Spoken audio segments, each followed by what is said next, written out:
날씨가 오늘 참 좋아요. 옆에 분들 오늘 참 날씨가 좋습니다.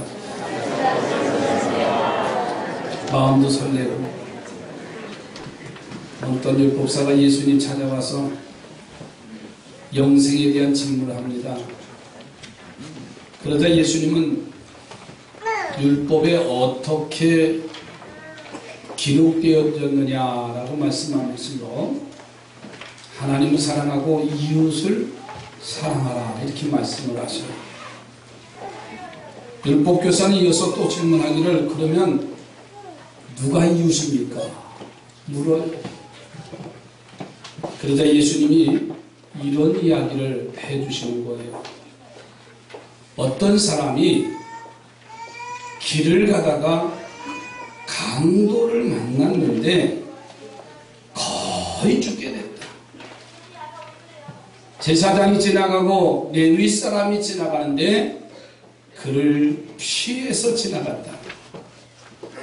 그러나 한 사마리아인이 그곳을 지나가다가 강도 만난 사람에게 다가가서 가까이 가서 치료해주고 그를 주막으로 데리고 가서 그 주막의 주인에게 부탁을 합니다. 이 사람의 치료비가 더 들어가면 내가 다시 돌아와서 그 치료비를 더 해줄 테니 이 사람을 잘 부탁합니다 라고 하면서 가게 됐습니다. 그러면서 예수님께서는 이 율법사에게 한 질문에 이렇게 다시 율법사에게 질문하지요. 세 사람 중에 누가 강도 만난 자의 이웃이 되겠느냐 이렇게 물으세요. 그러자 율법교사가 자비를 베푼 자라고 말씀을 하지요. 답을 합니다. 그러자 예수님은 너도 가서 그렇게 하라 이렇게 말씀하십니다. 예수님의 이야기 속에는 세 사람이 산 삶이 설명되고 있습니다. 말씀을 들으시면서 지금까지 살아온 나의 삶의 질이 어떤가를 발견하시기 바랍니다. 그래서 가장 좋은 삶으로 나의 삶을 바꾸어서 하나님의 기쁘신 뜻을 이루어드리는 우리 삼산의 성도들이 되어지기를 주의 이름으로 부탁을 드립니다. 그러면 우리가 살아가는 삶에는 어떤 것들이 있습니까? 첫째는 강도 만난 삶을 살아가는 사람이 있어요. 예수님의 이야기 속에서 첫 번째 주인공은 강도 만난 사람이지. 이 사람은 강도를 만나서 옷과 재물을 빼앗기고 맞아서 거의 죽을 지경이 됐어요. 한번 물어볼게요. 여러분 누가 강도 만나고 싶은 사람 있으세요? 제가 돈을 드릴게요. 아무리 보험을 수억 수천만 원을 들어놨어도요 강도 만나기를 원하는 사람은 없어요. 아멘이지요. 그게 사람의 모습이에요. 이 사람도 강도 만나고 싶은 사람이 아니었어. 내 의지와는 관계없이 강도를 만나게 되고 그로 인해서 엄청난 피해와 생명의 위협을 당한 사람이 오늘 이 강도 만난 사람이에요. 그런데 예수님께서는 이 말씀을 자세히 이야기하면서 왜 이 사람이 강도를 만날 수밖에 없었느냐 그 이유를 지금 말씀해 주고 있어요. 여러분 30절 말씀을 볼까요? 예수께서 대답하여 이르시되 어떤 사람이 예루살렘에서 여리고로 내려가다가 강도를 만나매 강도들이 그 옷을 벗기고 때려 거의 죽은 것을 버리고 갔다라. 거의 죽은 것. 여러분 심신하고 이미 생명에 위태롭다는 말입니다. 이 사람은 예루살렘에서 여리고로 내려가다가 강도를 만났어요. 이스라엘을 가보면 지형적으로도 예루살렘은 지형적으로 높고 그리고 여리고는 지형적으로 낮은 곳에 있습니다. 그런데 그런 지형적인 것만이 아니고 영적인 의미에서도 우리는 여리고로 내려가는 삶을 살지는 말아야 돼요. 예수님 당시에 예루살렘은 수도입니다. 이스라엘의 수도예요. 또 더 중요한 것은 뭐냐면 하나님의 성전, 거룩한 성전이 예루살렘에 있었어요. 그래서 예루살렘 하면 도시 예루살렘의 의미보다는 성전이 있는 예루살렘의 의미가 더 큽니다. 반면에 여리고는 죄악의 세상을 상징합니다. 왜냐하면 이스라엘이 가나안에 들어와서 제일 먼저 무너뜨린 성이 여리고성입니다.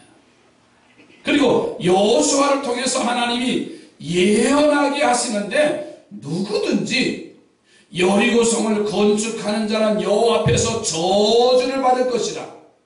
그가 기초를 쌓을 때 장자를 잃을 것이고 문을 세울 때 둘째를 잃을 것이라고 여호수아서 6장 26절에 말씀을 하고 계세요.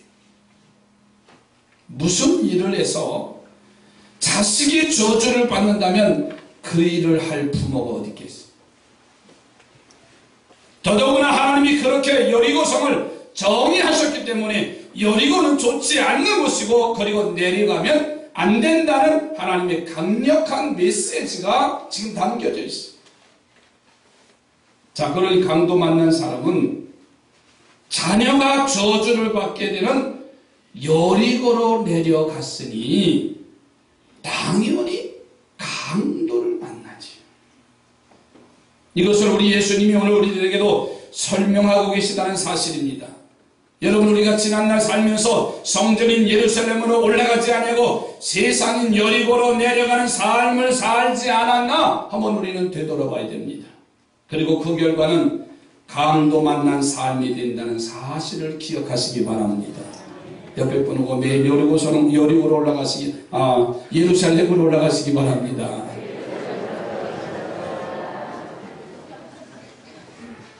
일부 예배 이 설교를 하고 났더니 양우석 집사님이 끝나서 나가시면서 그래요.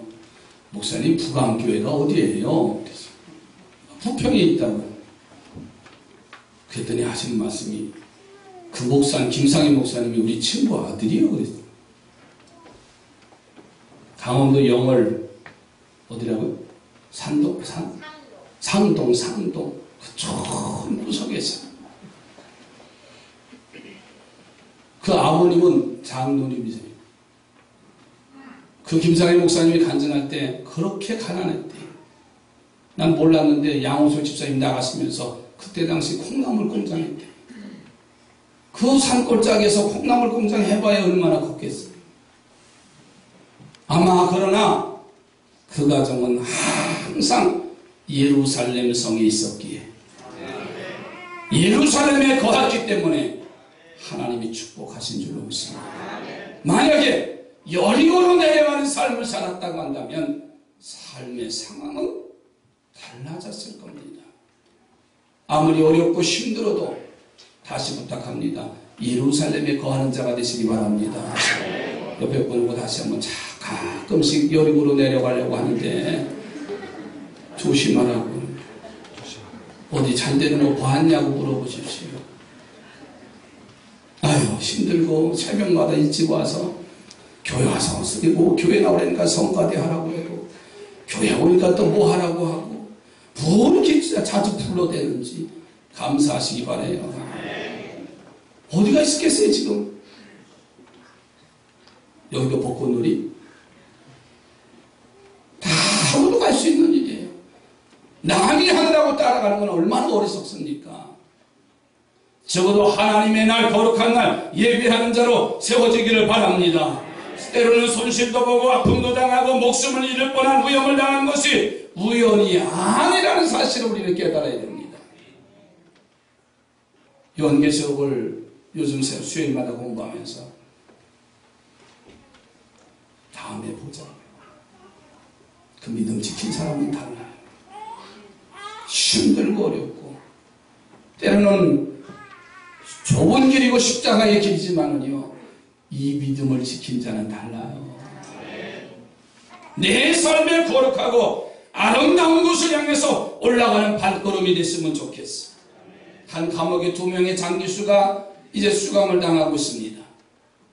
그런데 한 사람은 감옥에 거난 작은 창문을 보면서 땅을 내려다보면서 매일 한숨만 짓더라는 거예요.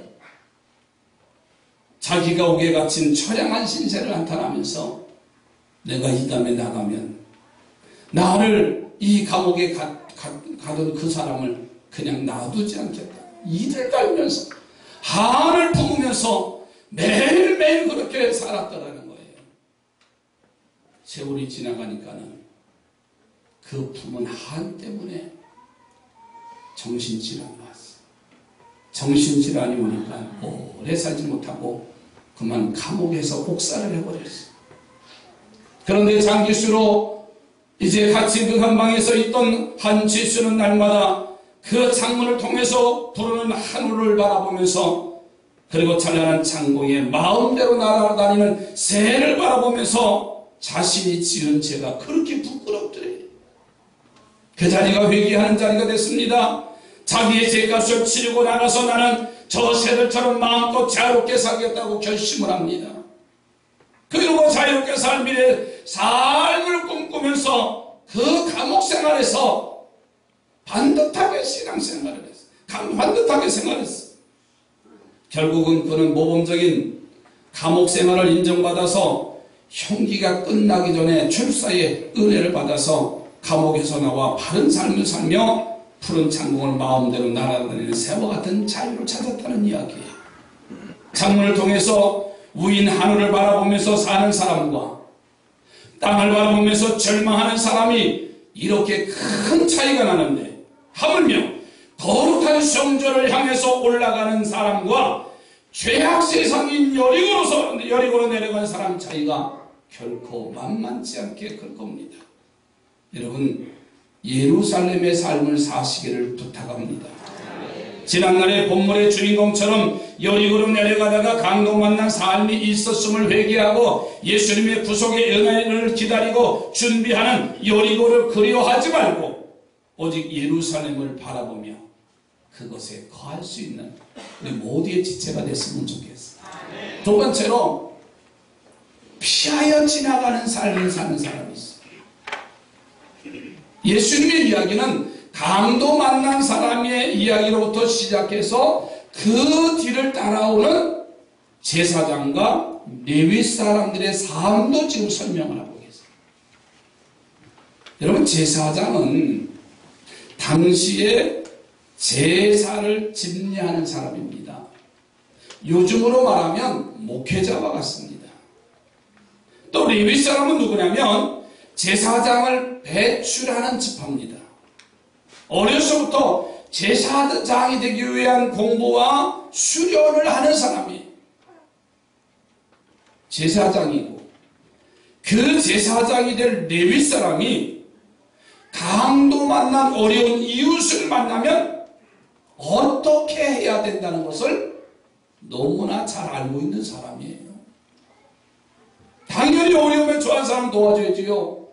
구출해줘야 되는 것이 그들에게 있어서의 사명인데, 그런데 그들은 그것을 행하지 않고 강도 만난 사람을 피해서 지나갔다 했어요. 자, 왜 이들은 강도 만난 사람을 보고 피해서 지나갈 수밖에 없었을까요? 그들도요, 예루살렘에서 여리고로 내려가는 삶을 살았어요. 그것을 예수님이 오늘 본문 31절 32절에 설명하세요. 자, 보세요. 마침 한 제사장이 그 길로 뭐 하다가 내려가다가 그랬어요. 그 길은 내려가는 게 여리고로 내려가는 겁니다. 그를 보고 피하여 지나가고, 또 이와 같이 한 레위인도 그곳에 이르러 그를 보고 피하여 지나가되, 제사장이 그 길로 내려갔다는 말씀이죠. 그 길은 바로 예루살렘에서 여리고로 내려가는 삶입니다. 레위인은 이와 같이라고 설명했습니다. 무엇과 같이라는 말입니까? 예루살렘에서 여리고로 내려가는 삶과 같이라는 그런 말씀이 여기 중심이 되어 있습니다. 강도 만난 사람과 똑같이 길을 걸어가는 사람이니 내 코가 석자라고 남을 도울 생각도 없어요. 꿈도 꿀 수 없는 처지에 처한 사람들이 바로 제사장과 레위 사람이에요. 내가 힘들다고, 내가 어렵다고, 내 상황이 정말 견딜 수 없다고 이 강도 만난 사람을 보면서도 그냥 지나갈 수밖에 없었어요. 예루살렘에서 여리고로 내려가는 삶을 사는 사람은요, 제사장의 직분이나 레위 사람의 신분이라고 여러분 소용이 없습니다. 목사라고요, 장로라고요, 권사고 집사라고요, 성도라고요, 소용없어요. 예루살렘에 거하는 자는 그 사명을 감당할 수 있지만 여리고로 세상으로 내려가는 사람은요, 세상 사람보다 더 비겁할 건지 몰라요. 단지 어떤 마음이 위로가 되는 줄 아세요? 야, 나는 강도 만나지 않았다. 그렇게 다행으로 여길 뿐이지 강도 만난 사람을 도울 생각은 꿈에도 하지 못해요. 그것을 지나갈 수밖에 없다는 생각이 결국 그의 삶을 피해서 지나가게 했어요.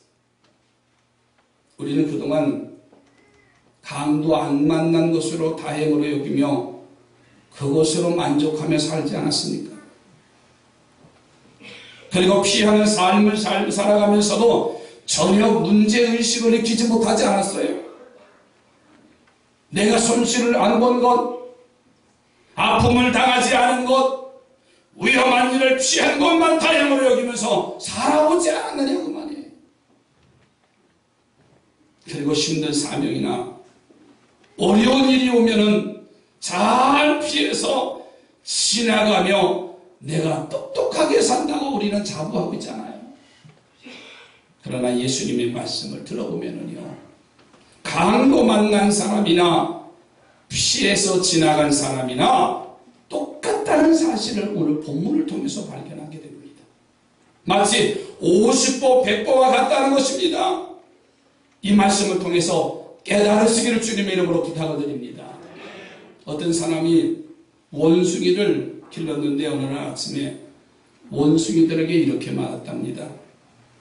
이제부터는 아침마다 주는 간식 도토리를 아침에 3개를 주고 저녁에는 4개를 주겠다. 이렇게 주인이 원숭이들한테 말했더니 원숭이들이 화를 내고 난동을 부렸대요. 그래서 주인이 다시 말했습니다. 너희들 왜 화를 내냐? 내가 아침에 3개 주고 저녁에 4개 주면 되는데 왜 뭐가 불만이냐?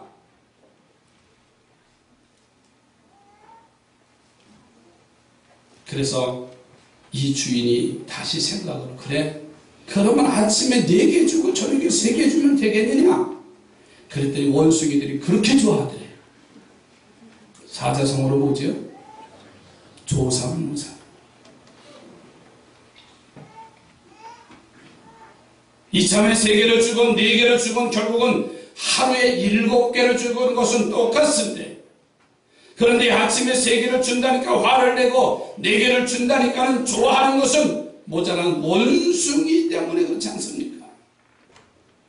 여러분, 그런데 내가 강도 안 만난 것을 다행으로 여기며 피하여 지나가는 삶은요, 문제의식을 느끼지 못하는 거 아닌가요? 왜 강도 만났을까? 왜 하나님께서 그 강도 만난 사람을 보게 하셨을까? 이 문제의식이 없다는 거예요. 여러분, 지난날의 삶의 모습과 현재의 나의 삶의 모습을 한번 오늘 우리는 되돌아봤으면 좋겠어요. 혹시 강도 만난 삶은 아니었습니까? 아니면 다행히도 강도나 만나는 삶이 아니었지만은 제사장과 레위 사람의 모습은 아니었느냐 그 말이에요. 사명도 피하고 십자가도 피하고 계명도 피하는 그러한 사람이 아닙니까? 그러고도 강도 안 만난 것만 다행으로 여기고 피하는 삶은요 당연한 것으로 여기고 살고 있지 않습니까? 그 말이에요. 이제는 바꾸시기 바랍니다. 이제는 바꾸시기 바랍니다. 그 생각 자체를 이제는 우리는 바꾸지 않으면 안 돼. 나를 위해서 목숨까지 버리신 예수 그리스도를 생각하면서 강도 만난 삶이 아니라 피하여 지나가는 삶이 아니라 예루살렘으로 올라가는 복된 삶을 정립하는 우리 삼산의 성도들이 됐으면 좋겠어요. 세 번째 말씀하시는 사람이 누구냐면 도움을 주는 사람입니다. 강도 만난 사람이 고통으로 신음하고 죽어가고 있을 때 제사장과 레위 사람은 자기들은 강도 안 만나려고 피하여 지나가지요. 그런데 그곳에 사마리아 사람이 도착을 하는데 그 사람의 발걸음을 예수님께서는 뭐라고 말씀하시냐면 여행 중이라고 했어요. 강도 만난 사람이나 제사장이나 레위 사람의 행동은 예루살렘에서 여리고로 내려가는 사람이라고 표현했고, 이 세 번째 사마리아 사람은 여행하는 중에 그랬어요. 여행하는 중. 거기 이르러 그를 보고 불쌍히 여겨. 사마리아 사람들은요 예루살렘 아수르에서 멸망을 당했습니다. 그래서 그들과 혼합이 됐어요. 피가 섞였어요. 그래서 사마리아 사람이 개 취급을 받았습니다.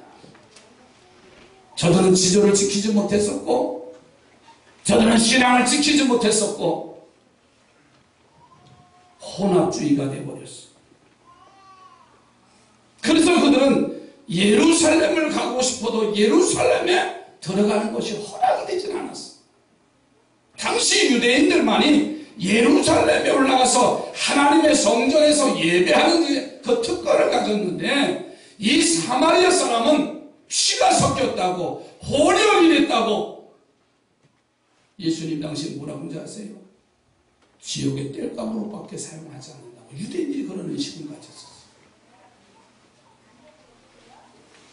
가고 싶어도 예루살렘에 가지 못하는 그 안타까운 마음. 그러나 들어갈 짝이 없었습니다. 갈 수 없으니 마음은 더더욱더 얼마나 그 심정이 예루살렘에 가고 싶은 마음이 얼마나 강했겠어요. 마치 우리가 고향, 이북 땅에 고향을 둔 우리 어르신들을 보면은 갈 수 없는 그 고향을 그리워하잖아요. 언제나 그리워하는 그 땅을, 내가 태어난 그 땅을 다시 밟을까. 금강산을 이제 구경할 때는 엊그제 같았는데 지금은 다 이명박 정권 이후로 금강산 관광까지도 막혔어요. 많은 사람들이 그리운 금강산이라고 하잖아요. 가고 싶은데 가지 못하는 그 안타까움. 그러니 몸은 그곳에 갈 수 없지만 마음은 언제나 그것을 그리워하는 사람들이 바로 이 사마리아 사람들이에요. 앞에 두 종류의 사람들과는 전혀 다른 삶을 산 사람들이잖아요. 그래서 그는 강도 만난 사람을 피하여 지나갈 수가 없었어. 여기서 우리는 아주 중요한 진리 하나를 찾을 수 있어요. 그것은요, 마음만이라도 예루살렘을 사모하고 살면 강도 만난 삶이 아니라, 피하여 지나가는 삶이 아니라 어려움에 처한 사람을 도와줄 수 있는 사람이 된다는 말이에요. 마음만 사모해도. 할렐루야. 이런 사람을 살 수 있으니 몸과 마음이 함께 예루살렘으로 올라가는 사람의 삶은 더 아름답고 거룩한 예수 사랑을 펼칠 수 있게 될 줄로 믿습니다. 항상 하나님의 성전을 사모하시기 바랍니다. 꿈에도 하나님의 성전. 어디에 내가 일어나서 병원에 입원해 있어도 내가 사모하는 그 예루살렘 성전. 할렐루야. 우리 마고금 목사님이 여기 와 계시지만 이제 몸이 좀 많이 불편하셔서 요양원에 가셨어요. 얼마나 가실 때 좋아하시는지 몰라요. 거기 가면 아침 저녁으로 늘 기도실이 있어서 그렇게 좋아하셨는데 가서 요양 가서 입사해서 보니까는 상황과 전혀 달라요. 맘대로 예배도 할 수도 없고, 누가 와서 예배 인도하는 사람도 없고, 찾아오는 사람도 없고, 걔들이 다시 나오셨어요. 아침 10시만 되면 이 성전에 와서 기도하는 권사님이 있어요. 그렇게 성전을 사모하는 마음, 일어나고 싶어도 일어나지 못하고, 내가 병환 중에 있어도 정말 내가 꿈에도 소원은 내가 성전에 가서 하나님 앞에 예배드리고 싶다. 우리 고이봉환 권사님이 돌아가시면 이제 벌써 7년, 8년째 되시네요.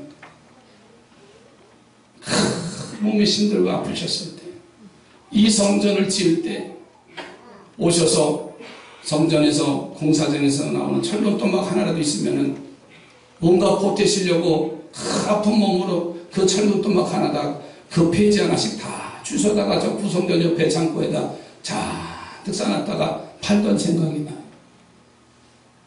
그리고서는 이 성전이 완공되는데 병원에 입원하셨어요.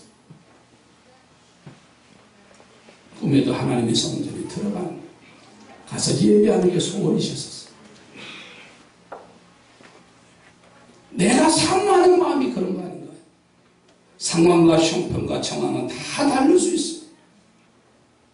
이 시대는 믿음 지키기 어려운 그런 시대입니다. 그래서 직장도 바로 선택되어야 되고요. 사업을 하더라도 하나님이 기뻐하는 그런 사업이 되어야 되고요.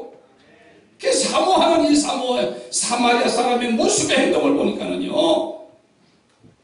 가까이 가는 역사가 나타나요. 피하는 삶이 아니었어. 기름과 포도주로 상처를 치료해주는 삶을 살았어. 남의 상처를 어루만져주는 사람이 될 수가 있었어. 제사장과 레위 사람은 그냥 지나갔어. 그 죽음과 상처를 봐도 당연한 이유와 핑계거리가 있었어요. 예루살렘 성전을 사모하는 사마리아 사람, 그곳에 가지는 못하지만은 그 심령 속에는 그리스도의 사랑이 불끌어 오르기 때문에 피하는 삶이 아니라 가까이 가는 삶이 되고, 자기 것을 투자해서 상처를 어루만져주는 삶이 되어버리고, 더 나아가서는 나귀에 태워서 주막으로 데리고 갑니다. 내가 탈 짐승을 그에게 줍니다. 그가 지금 처한 위기의 자리를 벗어나게 해준 사람이 사마리아 사람이. 그리고서 주인에게 하는 말이 데나리온 2를 주면서 주막 주인에게 계속 돌봐달라고 부탁하는 모습까지 볼 수가 있어요. 사랑하는 성도들이요, 이렇게 도움을 주는 성도들이 이 시대에 필요한 것입니다. 이런 분들이 있으면 어려움에 처한 사람들이 위로를 받고 예수님의 참 사랑을 느끼고 어려운 자리에서 일어나게 될 줄로 믿습니다. 이런 사람들 때문에 우리 교회를 처음 온 성도들이 교회에 정을 붙이게 되고 믿음이 자라게 되어지는 겁니다. 그러면 교회 다툼이나 미움을 사라집니다. 사랑이 샘솟는 교회로, 은혜가 풍성한 교회로, 부흥하는 교회로 세워지게 될 줄로 믿습니다. 여러분, 지금까지 나의 삶을 좀 되돌아봤으면 좋겠어요. 오늘 나뿐만 아니라 우리 자녀들을 생각해 보세요. 자기 중심의 삶을 살고 있어. 내 가족이 최고고, 내 자식이 최고고, 내 삶이 최고라고 하는 자기 이제 안에 가둬둔 자기의 모습을 못 보자고요. 여러분, 혹시 강도 만난 자의 삶을 살고 있었지는 않을까요? 아니면 다행이다, 나는 그 자리에 벗어날 수 있었으니 하는 제사장이나 레위 사람의 모습은 아니었는지. 이제는 바꾸어서 선한 사마리아인처럼 어렵고 힘든 우리 주변의 사람들에게 도움을 주는 사람, 그러기에 나를 부르시고 엄청난 사랑으로 출발하신 하나님의 깊은 뜻을 더 귀하게 빛내드리는 우리 복된 삼산의 성도들이 되어져 가기를 주의 이름으로 축원합니다. 기도합니다.